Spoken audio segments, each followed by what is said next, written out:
Welcome back to another episode of Cruising in the Kitchen. Today we're going to make pumpkin coffee cake. Very easy recipe. Has a lot of small ingredients, but putting it together is super easy and delicious. So let's get started. First we're going to make the streusel, which is the crunchy topping that goes in the middle and on top of the coffee cake. So in here we have the streusel ingredients, which is the half a cup of almonds and the flour, quarter cup of flour. Into that we're just going to add the brown sugar, has some cinnamon in it. We're going to mix it around. Before we put the melted butter in, there's 3 tablespoons of melted butter here. And that's pretty much the streusel. But before I put the butter in, let's go ahead and break up the brown sugar and get all the nuts mixed in. I have a half a cup of almonds in here, but pecans work good too. You want to chop them up. These almonds were slivered. Definitely want to just chop up your nuts, maybe toast them ahead of time if you can. We have a nut allergy in the house, so almonds is really the only thing that's acceptable here. So most of my recipes will have a lot of almonds in it. So, to this we're going to add 3 tablespoons of melted butter. Let's cool down a second. And that's the streusel. Make sure it's good and coated. You can use a spatula or a fork. I think the fork works good to break up the brown sugar lumps.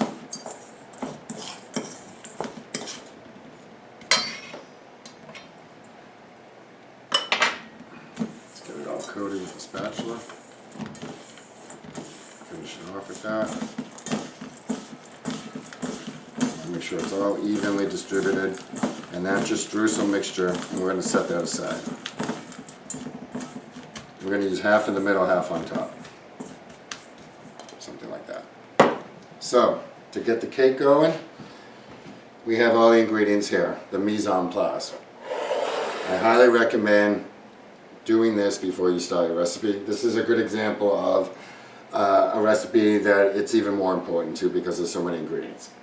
So, 2 cups of flour, half a cup of brown sugar, half a cup of white, and these are our spices and additives for the flour: salt, baking powder, baking soda, cinnamon.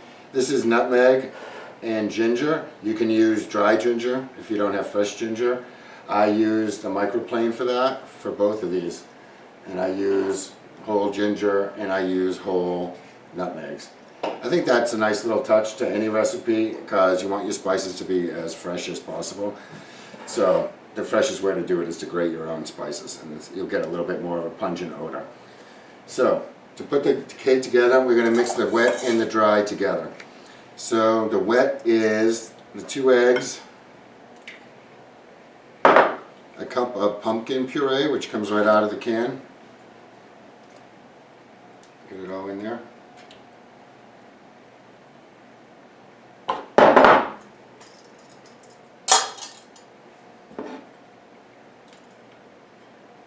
It's about half a can. If you want to use the whole can, you can use a 9 by 13 pan. Right here we have a 8 by 8. So to this we're going to add the oil and the sour cream or yogurt. In this case it's yogurt, whatever you have in the house. This is 4 ounces.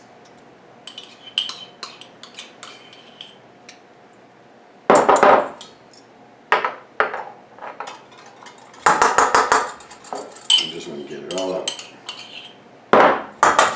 And here is your oil, half a cup.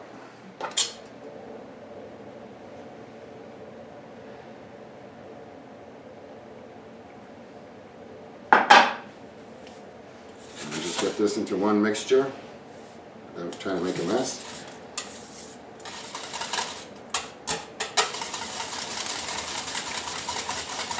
So this is your wet mixture. That will go into the dry mixture. So it comes together really fast once you do all that mise en place and get all these ingredients ready. So, for the dry ingredients, to the flour we're just going to add everything else. The sugars, and all the spices, salt, and whatnot. Baking powder, baking soda, and of course, we list out all the ingredients for you.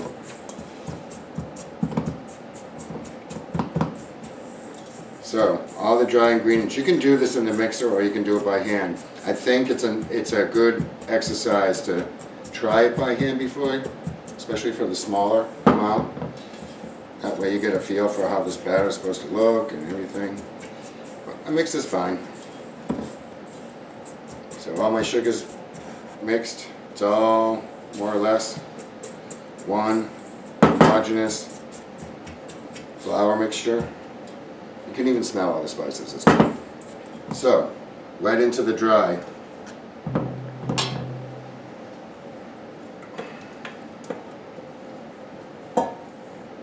Not too difficult. Just remember to get all your stuff out of these bowls when you use your spatula. Clean it up good. And now you just want this to come together as a batter. And one thing about doing it by hand is you won't over mix it. If you want, you don't want any gluten to develop in the flour, so you just want it mixed until it's just one cohesive cake batter. So we're almost there. And you want to dig in the bottom of these bowls when you stir the stuff around. You don't want any white. You want the white streaks to go away. They're away. You're done. See? Clean. Okay. So the whole trick of this coffee cake is to put half the batter in first, spread it around,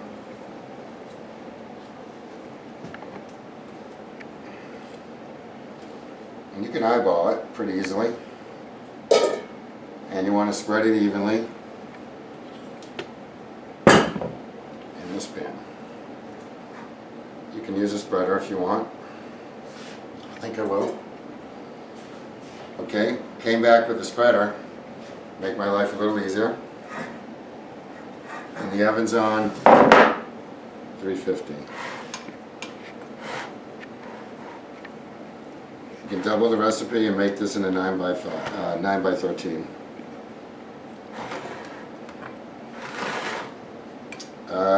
So I highly recommend the spices being fresh as possible. Shouldn't really have anything in your spice cabinet much more than a year old anyways.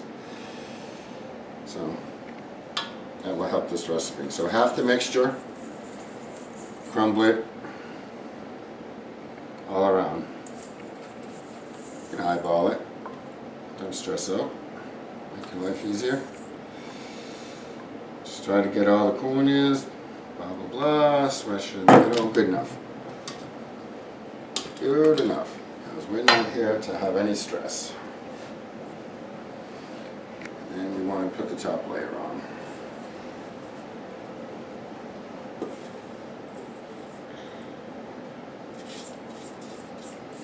And this is just a nice lighter version. You know, pumpkin bread is denser than this, and this is a really nice light cake-like pumpkin tasting.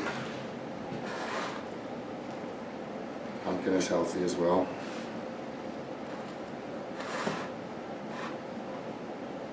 Sugar and everything else in here probably negates that, but it certainly gives a beautiful color and a nice flavor.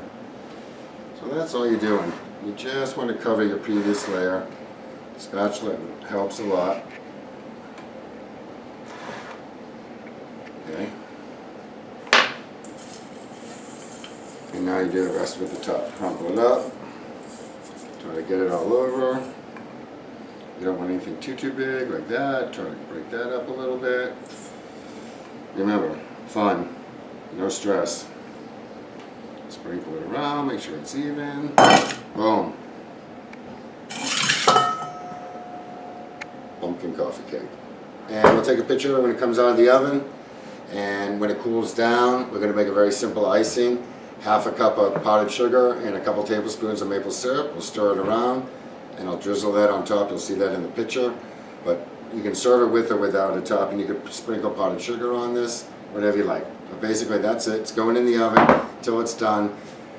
35 minutes or so at 375-ish, 350 to 375. I would check it. 25 minutes, 30 minutes. Always check your baked goods 25 or 10 minutes before they're supposed to be ready to make sure your oven's, you know, doing okay.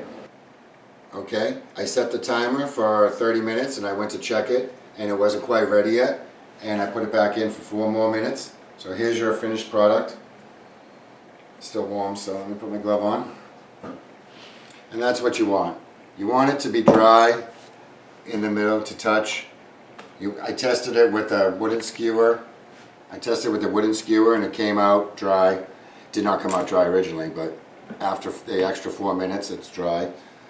So, you can see it's nice and brown on all sides.